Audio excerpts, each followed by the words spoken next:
Hinatak naman ng MMDA ang mga sasakyang iligal na nakaparada sa mga bangketa sa Quezon City. Yan po ay para mabawasan ang pagbigat ng trapiko ngayong mag-uundas. Nasa frontline ng balitang yan si Laila Pangilinan. Sa kahabaan ng E. Rodriguez Avenue sa Cubao, Quezon City, hinila ng tow truck ng MMDA ang multipurpose van na ito dahil nakaparada sa sidewalk. Napakamot na lang sa ulo ang driver nito. Hindi naman sana matutuwing yan kung walang nag-shooting sa amin. Kasi may nag-shooting, may nilabas kaming mga sasakyan. Habang ang sasakyan naman ng residenteng ito, imbes na violation, binigyan ng konsiderasyon ng MMDA dahil PWD at senior citizen na ang may-ari. And what can we do to remove this vehicle? Well, I have to make a garage. So that will take a very long time.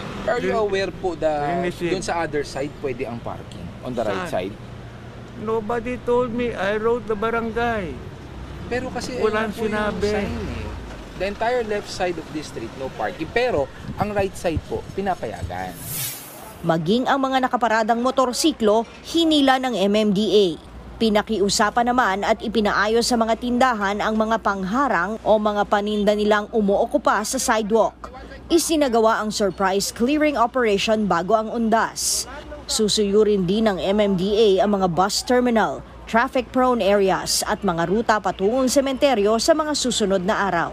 So we're expecting a heavy influx of people, yung mga kababayan natin na nais bumiyahe for the undas. Yung iba naman po, definitely gagamitin ng mga pampublikong transportasyon such as the bus.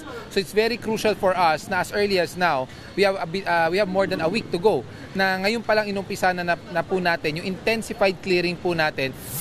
Nagbabalita mula sa frontline, Laila Pangilinan, News 5.